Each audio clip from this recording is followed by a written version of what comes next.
At some point after 60, without any announcement, without a moment that can be circled on a calendar, something begins to feel slightly off, not wrong enough to cause alarm, not dramatic enough to invite protest, but present enough to linger in the background of ordinary days, like a faint pressure behind the eyes that never quite becomes a headache.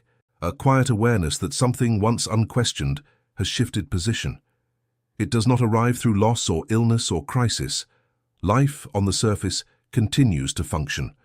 Mornings still arrive, meals are still prepared, appointments are still kept, conversations still unfold.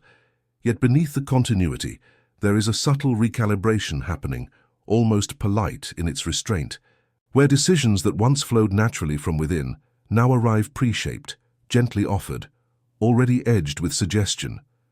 The question is no longer, what do you want, but what would be easier, safer, simpler, better managed. It appears first in the smallest places, so small they seem unworthy of notice, a reminder that you do not need to drive today, a suggestion that someone else can handle the call, a casual comment that it might be time to rest rather than decide. These moments do not carry hostility. They arrive wrapped in concern, in kindness, in efficiency. That is why they slip past defenses. That is why they go unnoticed. The shift does not feel like theft. It feels like relief, like consideration, like help. And yet, something essential is missing, though its absence is hard to name because nothing obvious has been taken. There has been no confrontation, no declaration that authority has changed hands, no formal transfer of control. There is only the quiet sense that certain choices no longer originate from the same place they once did. The internal pause before responding grows slightly longer. The instinct to assert preference softens. The need to justify a choice appears where none existed before. And because nothing has gone wrong, because there is no crisis demanding attention, the awareness remains faint, half-formed, easy to dismiss as imagination or mood. Still, it persists. You notice it when plans are adjusted without your input, when decisions are made around you rather than with you, when options are presented already narrowed, already filtered, already framed as sensible conclusions rather than open possibilities. You notice it when your resistance feels unnecessary, when speaking up seems like friction rather than expression. There is no anger attached to this realization, no fear, only a muted recognition that something once intimate has become slightly external. Choice itself has shifted from being an extension of self to something negotiated, moderated, explained. The loss is not loud enough to mourn. It is too refined for grief. It lives instead as a background hum, a constant low frequency that subtly alters how the world is perceived. You begin to sense that autonomy does not vanish through force, but through comfort. It erodes through accommodation. It recedes through repeated moments of allowing rather than choosing. The danger lies precisely in how reasonable it all appears. Nothing feels imposed, nothing feels taken. There is only the gradual habit of deferring, the unspoken assumption that someone else may see more clearly now, may know better, may carry the burden more efficiently. The language surrounding you changes slightly. Phrases become softer, more guiding. Suggestions are framed as care. Alternatives are presented as if they were favors. You are no longer asked what you think so much as informed of what has been decided with you in mind. And because the intent is not cruel, because the tone is gentle, because the world assures itself that it is acting in your best interest, the internal shift remains largely unchallenged.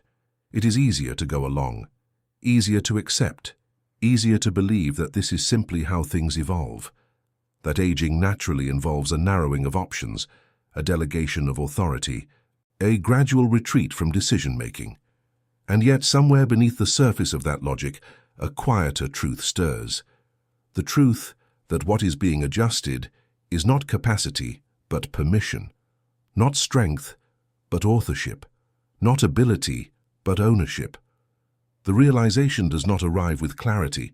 It arrives as a feeling, a moment of hesitation before agreeing, a faint discomfort when plans are announced rather than discussed, a subtle irritation when your preferences are anticipated incorrectly, then smoothed over as inconsequential.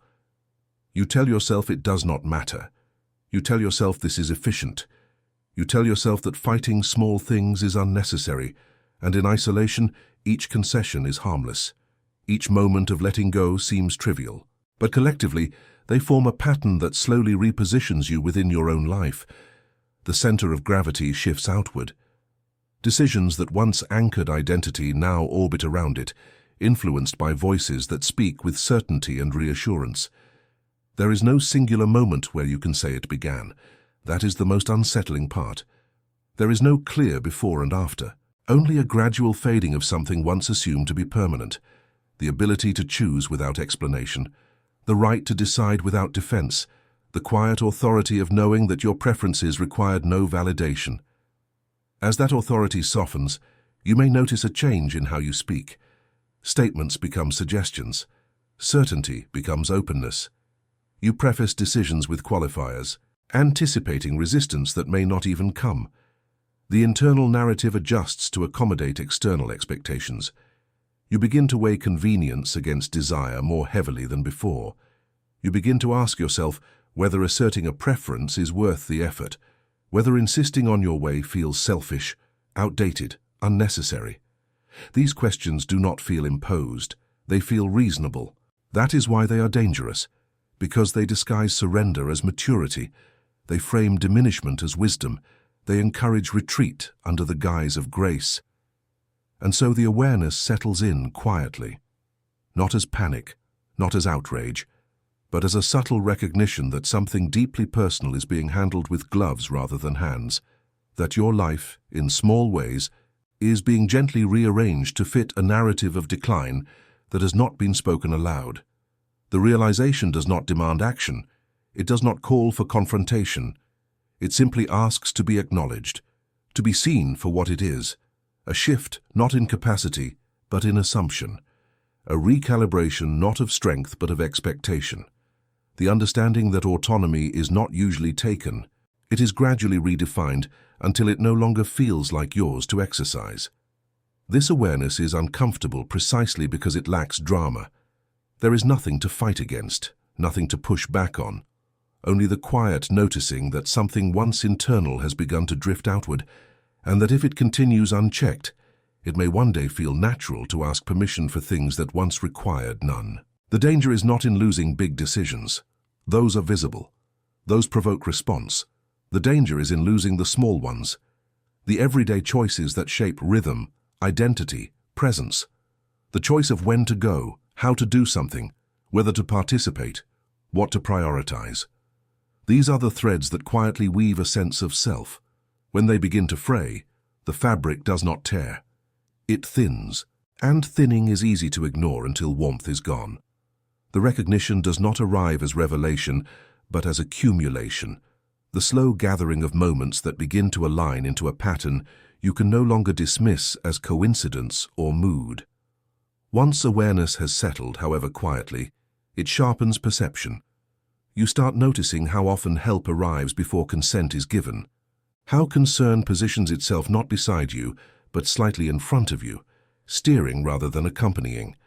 It becomes visible in the way questions are phrased, less open than they once were, more directional, designed to guide you toward an outcome already deemed appropriate. Would you like me to handle that for you becomes I will take care of that. And the shift is subtle enough to feel like kindness rather than assumption. You recognize how easily assistance transforms into management when it is no longer optional but expected, when refusal is met not with respect but with reassurance, as though your resistance itself requires calming. The pattern reveals itself in the rhythm of conversations, where your input is acknowledged yet quietly overridden, where listening happens but deciding occurs elsewhere.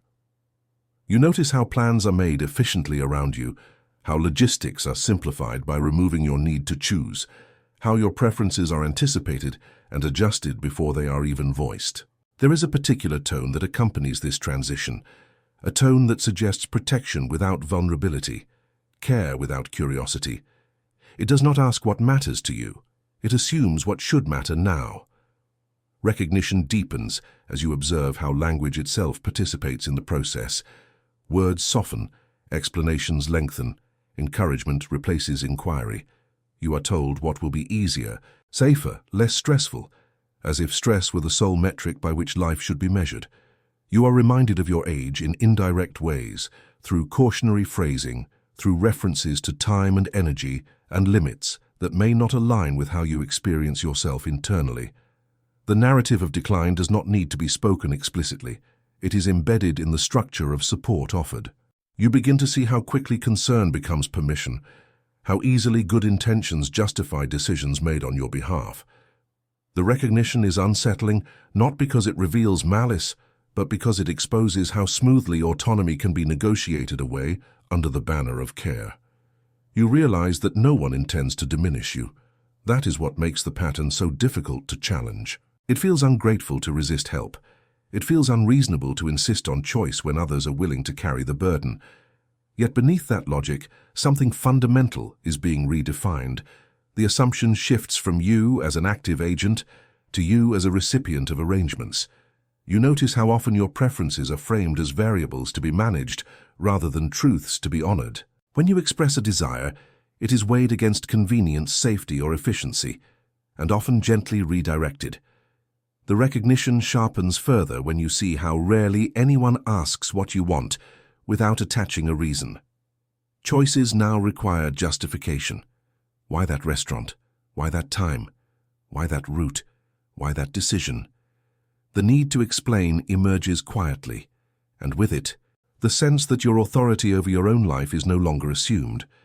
You recognize how quickly the environment adapts to this new posture, how systems, routines, and relationships subtly reorganize around the idea that you should be spared complexity. That complexity is burdensome. That independence is admirable but unnecessary. The pattern becomes undeniable when you notice your own responses changing. How you hesitate before asserting a preference, how you soften statements into suggestions, how you preemptively compromise to avoid friction. Recognition is not only external, it turns inward.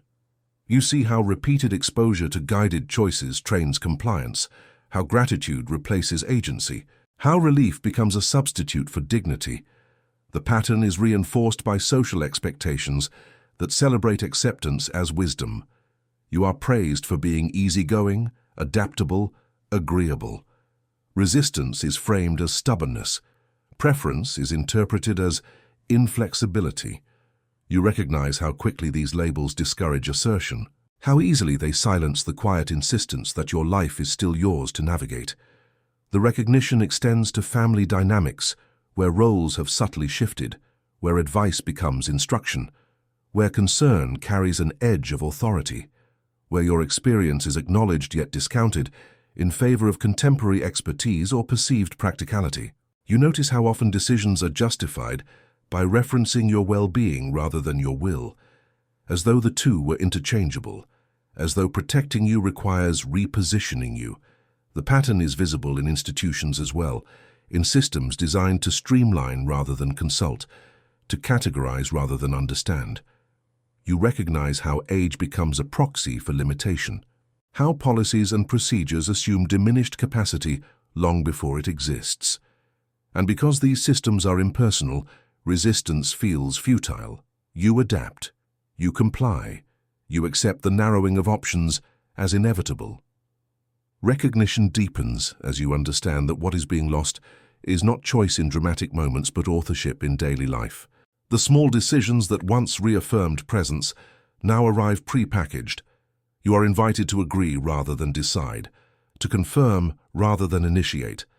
This recognition is not accusatory. It does not seek blame.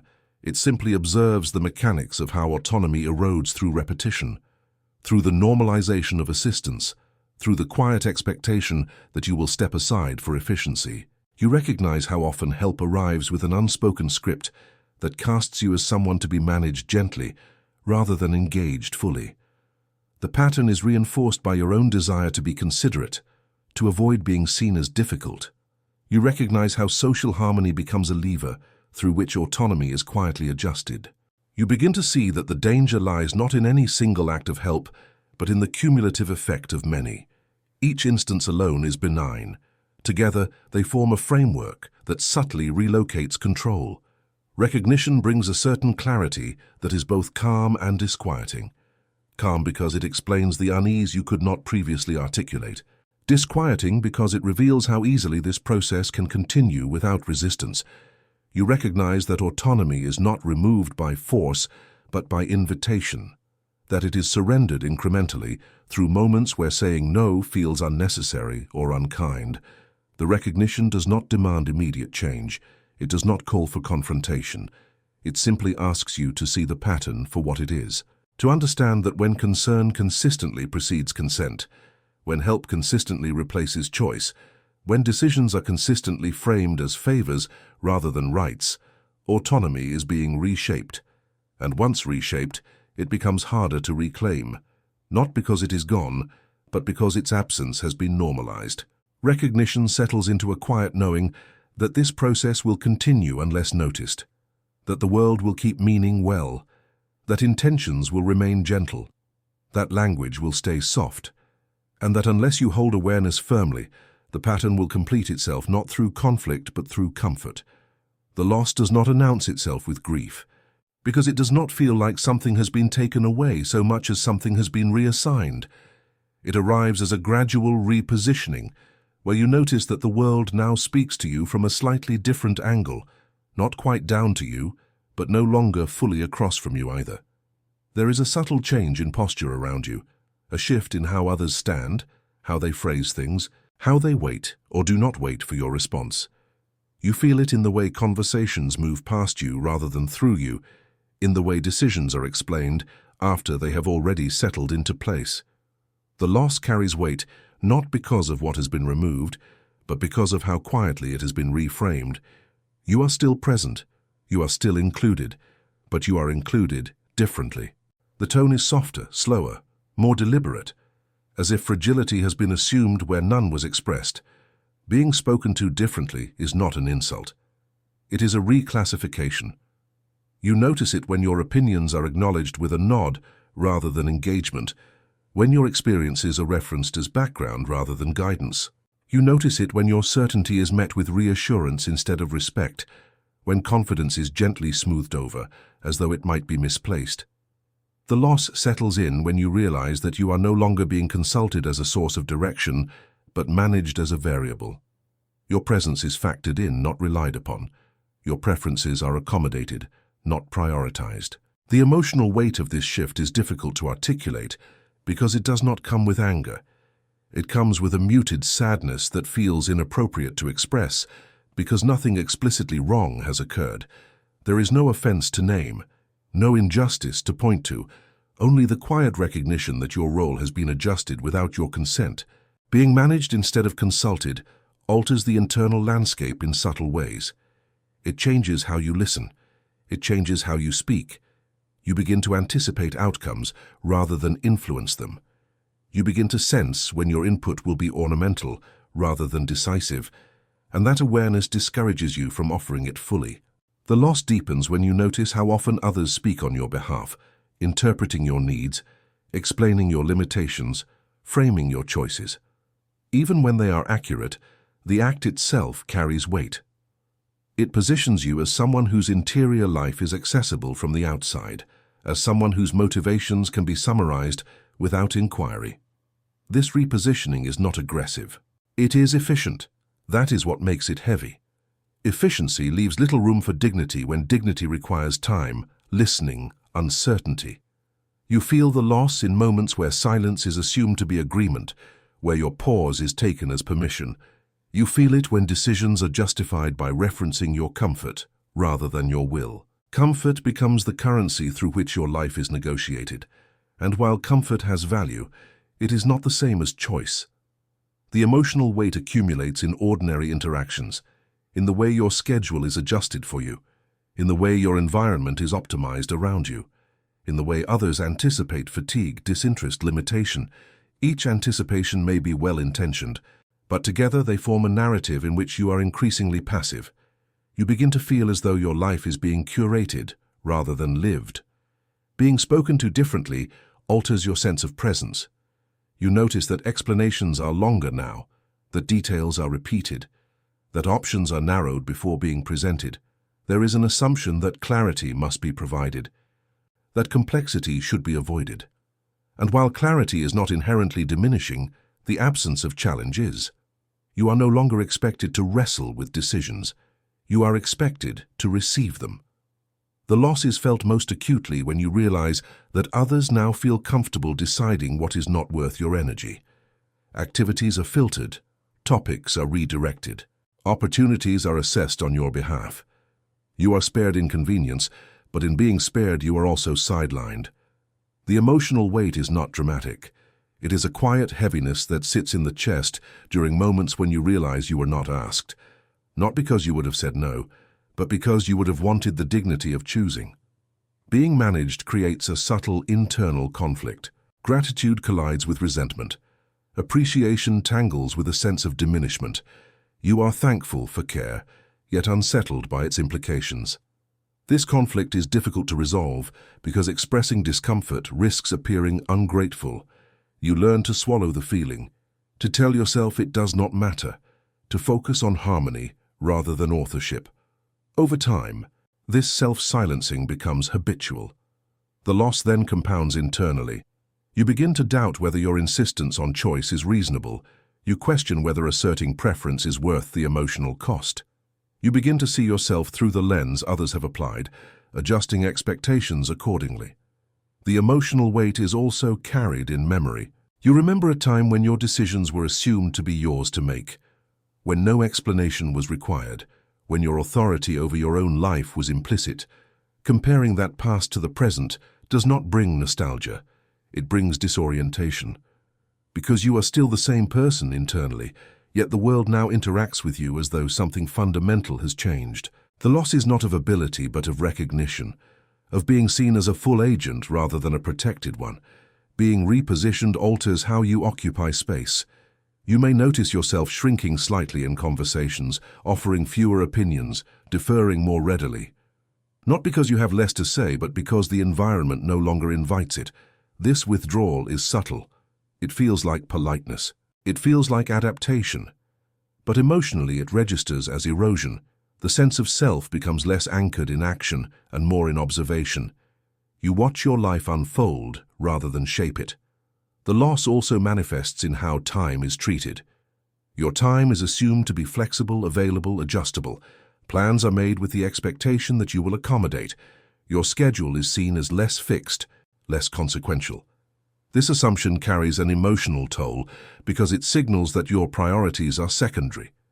You feel it when changes are communicated rather than discussed, when your presence is appreciated but not essential. Being spoken to differently also affects how you are challenged, or rather, how you are no longer challenged. Disagreement softens into appeasement. Debate becomes avoidance. Others hesitate to push back, not out of respect, but out of a desire to maintain comfort. This robs you of engagement. It denies you the friction through which ideas sharpen and identities affirm themselves. The emotional weight of being managed instead of consulted includes the loss of complexity. You are offered simplified versions of life, streamlined narratives, reduced stakes. The richness of decision-making with its risks and rewards is quietly removed. You are protected from failure, but also from agency. Over time, this protection becomes suffocating, not because it harms, but because it limits. The loss becomes undeniable when you realize that others now speak about you in terms of maintenance rather than growth. Conversations shift toward preservation, toward keeping things stable, toward avoiding disruption. While stability has value, it becomes a cage when it replaces possibility. The emotional weight is carried silently because there is no language for it that does not sound ungrateful or dramatic.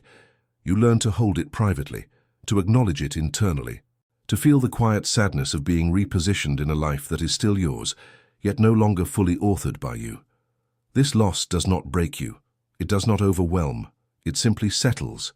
It becomes part of the background, like a dimming light that you only notice when you remember how bright the room once felt.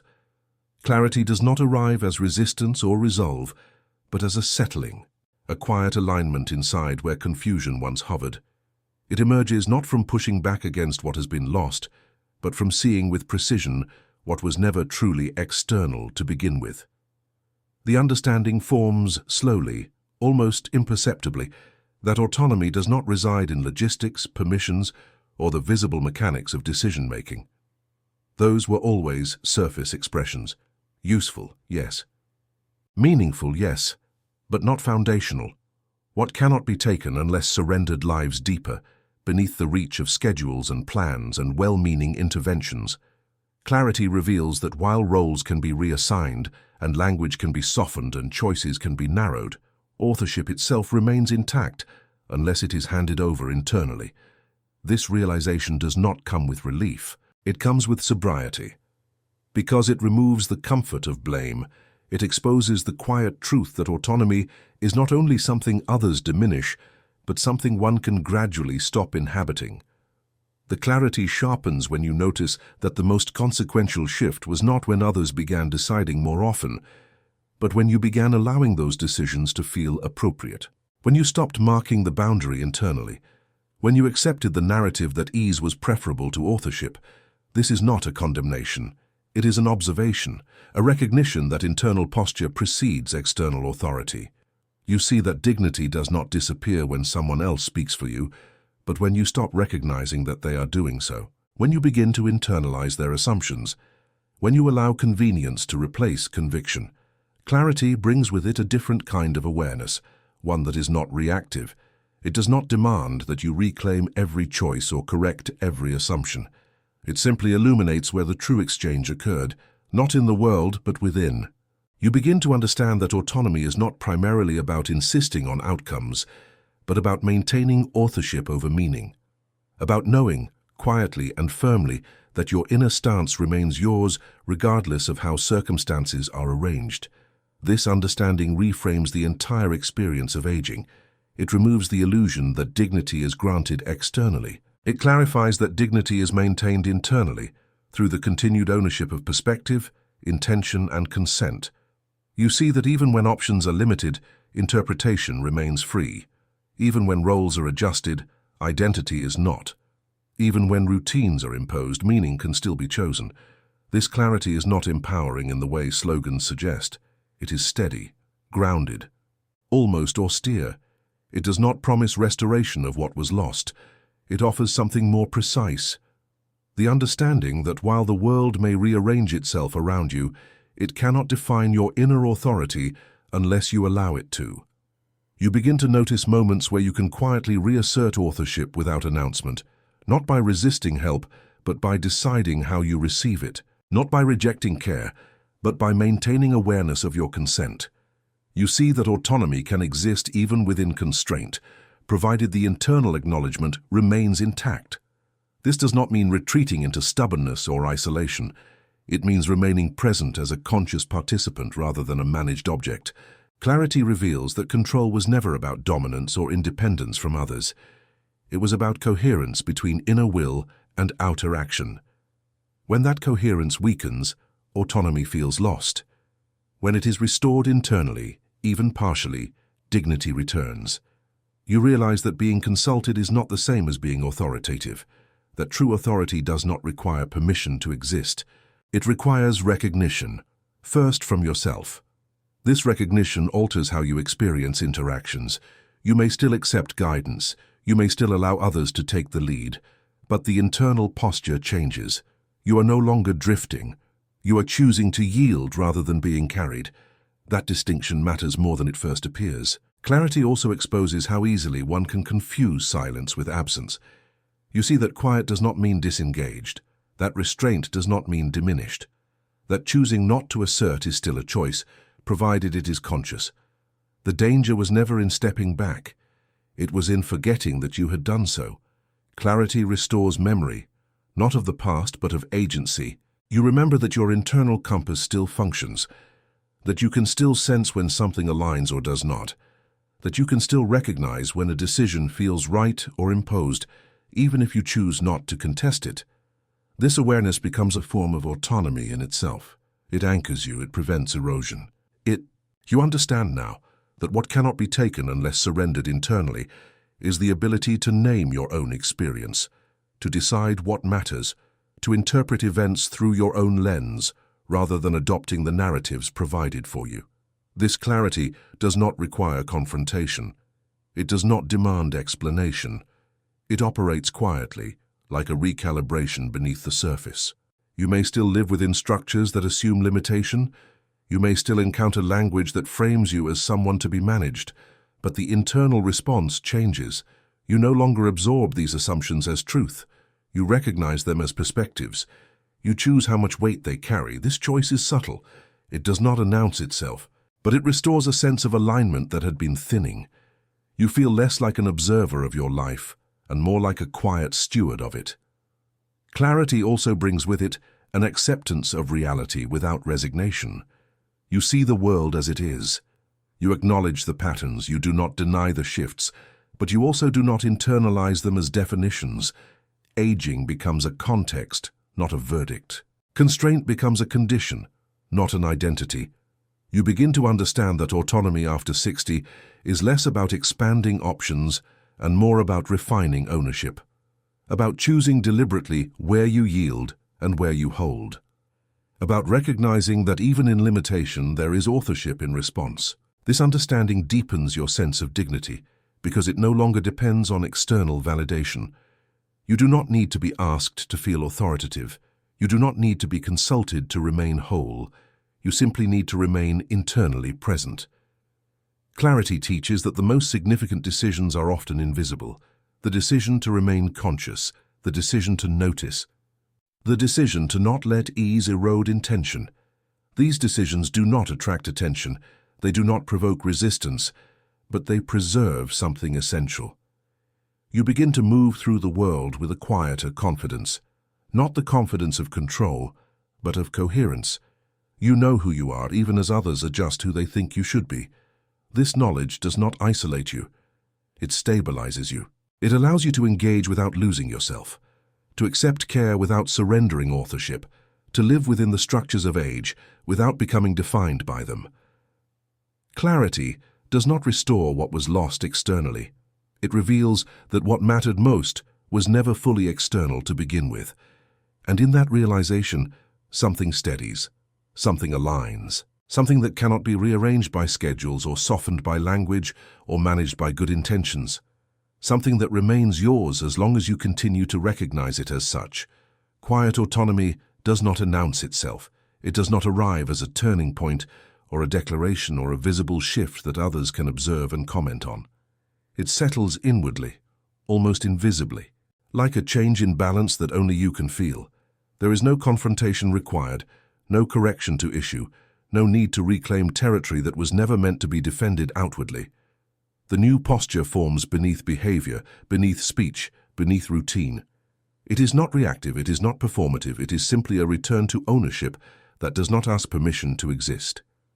You begin to inhabit your choices differently, not by expanding them, but by recognizing them as choices again. Even the smallest ones, especially the smallest ones. You notice when you are yielding and you know why. You notice when you agree, and you feel the agreement originate internally, rather than from habit or expectation. This awareness changes everything without changing anything visible. Life continues to move efficiently around you. Help still arrives, structures still guide, others still assume. But internally, there is a steadiness that was absent before. You are no longer drifting inside arrangements. You are present within them. Quiet autonomy is not about reclaiming control in the conventional sense. It is about reclaiming authorship of response. You may still allow others to decide certain things. You may still accept guidance, suggestions, accommodations. But the internal transaction is different. You are no longer disappearing inside ease. You are choosing ease when it aligns, and that distinction restores dignity without requiring resistance. This posture does not require explanation because it is not meant to be understood externally. It exists for you alone. It manifests as a subtle firmness in how you occupy moments, in how you listen without shrinking, in how you speak without over-explaining, in how you pause without apologizing. You no longer rush to justify preferences. You no longer preemptively soften opinions. Not because you want to assert dominance, but because you no longer feel the need to dilute your presence. Quiet autonomy is a refusal of role, not of relationship. You do not reject care. You reject the internal identity of being managed. You remain open without becoming passive. You remain flexible without becoming erased. This posture expresses itself in small, nearly imperceptible ways. In the way you choose when to speak and when to remain silent, not out of avoidance but out of discernment. In the way you accept assistance without surrendering agency. In the way you allow others to help, while still recognizing yourself as the final authority over meaning. You stop announcing decisions that do not need approval. You stop explaining choices that do not require consensus. You stop narrating your reasoning as though it must be validated. This is not defiance, it is economy.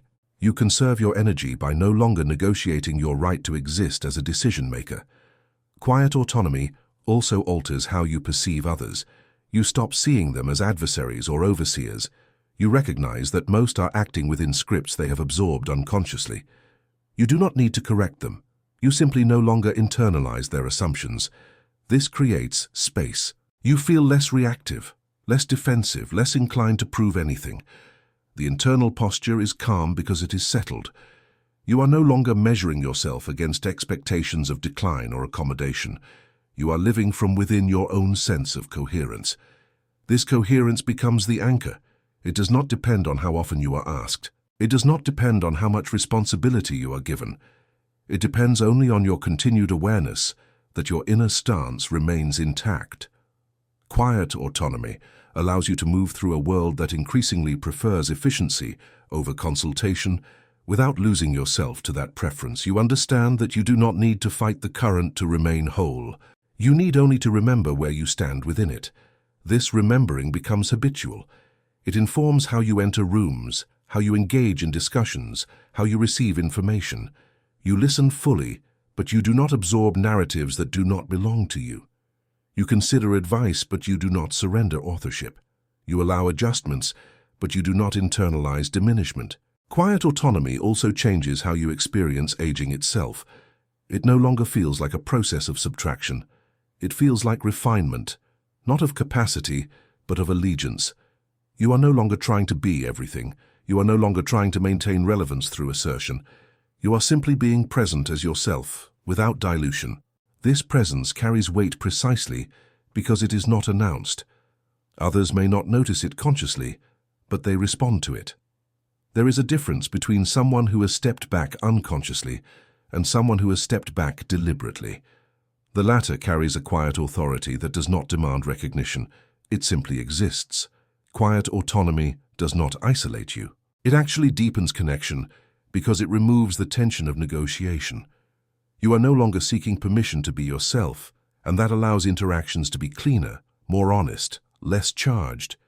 You accept care without resentment because you are not confusing care with control. You accept limits without shame because you are not confusing limitation with loss of self. This internal posture also protects you from the slow erosion that comes from habitual compliance. You remain alert, not anxious, not vigilant, simply aware. Awareness becomes the safeguard. You notice when a choice is being removed, and you decide internally whether that matters. Sometimes it does not. Sometimes it does. But the decision is yours again. That is the quiet victory. Quiet autonomy is not loud enough to provoke opposition. It does not threaten systems or roles. It simply refuses to be absorbed by them. It allows you to remain sovereign in spaces where sovereignty is no longer expected. You do not need to announce boundaries. You embody them. In time, this posture becomes second nature. You no longer think about autonomy as something to protect. It is simply how you inhabit yourself. You wake up and move through the day with an internal alignment that does not depend on circumstances. You choose when to engage deeply and when to let things pass. You choose what deserves your energy. You choose how much of yourself to offer. These choices may be invisible to others, but they restore a sense of integrity that had been thinning. Quiet autonomy also reframes dignity. Dignity is no longer tied to independence or control. It is tied to self-respect, to not abandoning yourself internally, even when external conditions shift. You understand now that dignity fades not when strength declines, but when authorship is surrendered unconsciously. By maintaining internal authorship, you preserve dignity regardless of external arrangement. This understanding brings a calm acceptance of what cannot be changed without resignation. You see the world clearly, you see the patterns, you do not deny them, but you also do not let them define you. You are no longer fighting aging. You are not trying to reclaim a past posture. You are inhabiting a present one with intention. Quiet autonomy is not about reclaiming youth or authority. It is about maintaining coherence, about ensuring that your inner life remains yours, even as the outer world rearranges itself. You do not need to be consulted to remain whole. You do not need to be central to remain significant. You simply need to remain internally present. This presence carries through to how you make peace with uncertainty. You no longer need guarantees to feel grounded. You trust your ability to respond. You trust your inner compass. That trust is the foundation of quiet autonomy. It does not promise ease, it promises alignment. It does not promise recognition, it promises integrity. And integrity is not something that can be taken. It can only be relinquished. Quiet autonomy is the decision, renewed daily, not to relinquish yourself internally. No announcement, no confrontation, just silent ownership of choice, thought, and self-respect.